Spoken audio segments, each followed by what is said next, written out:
اہل جنت اسے دائیں طرف سے حاصل کریں گے جبکہ اہل جہنم اسے بائیں طرف سے یا پیچھے سے حاصل کریں گے. جن کا نامہ اعمال دائیں طرف سے دیا جائے گا انہیں اصحاب الیمین کہا جاتا ہے, دائیں طرف والے, اور جن کا نامہ اعمال بائیں طرف سے یا پیچھے سے دیا جائے گا انہیں اصحاب الشمال کہا جاتا ہے, بائیں طرف والے.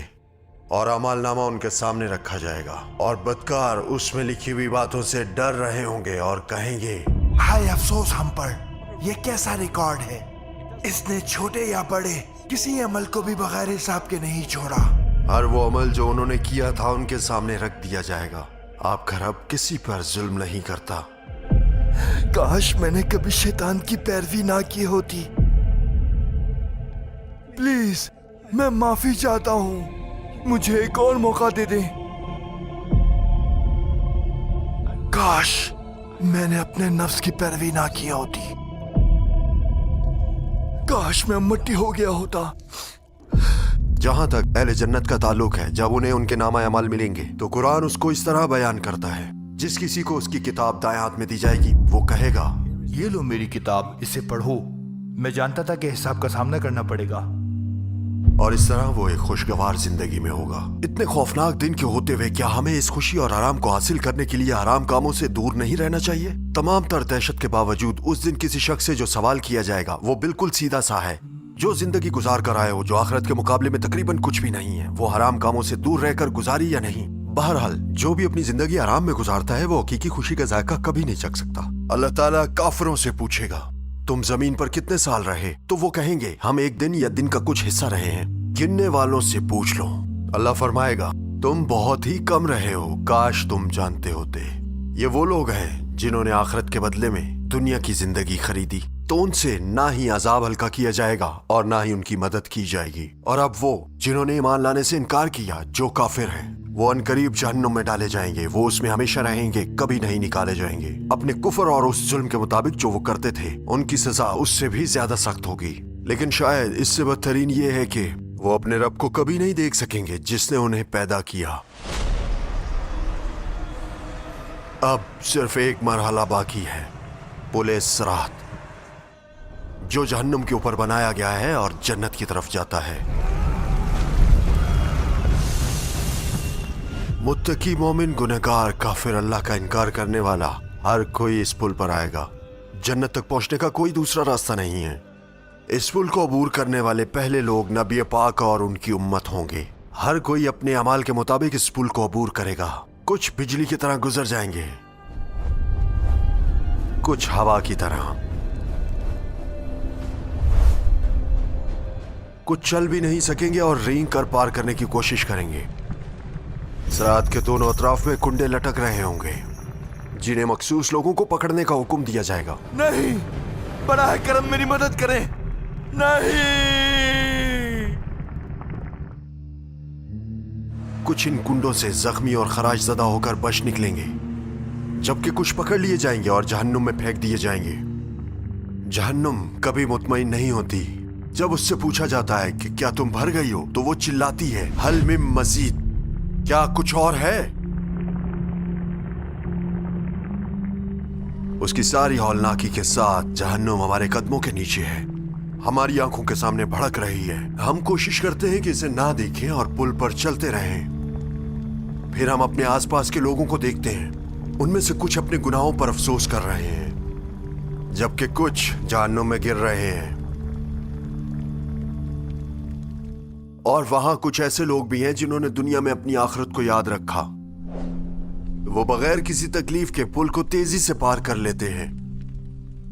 نیک لوگوں کو جہنم دکھانے کا مقصد انہیں ڈرانا نہیں ہے بلکہ ان کی خوشی کو اور بھی زیادہ بڑھانا ہے. انہیں دکھایا جاتا ہے کہ خوفناک جگہ سے انہیں بچا لیا گیا ہے. وہ ایک لمحے میں گزر جاتے ہیں, ان کی تڑپ بالآخر ختم ہو جاتی ہے اور وہ اپنے ابدی گھر تک پہنچ جاتے ہیں, یعنی جنت. جبکہ یہ سب کچھ ہو رہا ہے, کوئی ہے جو غم اور ہمدردی کے ساتھ دعا کر رہا ہے, جس نے اپنی ساری زندگی اپنی امت کی طرف رحمت سے دیکھا اور ان کے لیے دعا کی. رسول اللہ صلی اللہ علیہ وآلہ وسلم, اے میرے رب سلامتی عطا کر. وہ اہل ایمان کے لیے دعا کر رہے ہیں. اس دن ہماری مشکل ہمارا حساب ہوگا, لیکن ان کی مشکل اپنی امت کو اس حالت میں دیکھنا ہوگا. ان لوگوں کو دیکھنا جنہیں ان کے نامہ اعمال بائیں ہاتھ میں دیے گئے ہوں گے. پل صراط میں ان کی حالت اور ان کا ایک ایک کر کے جہنم میں گرنا.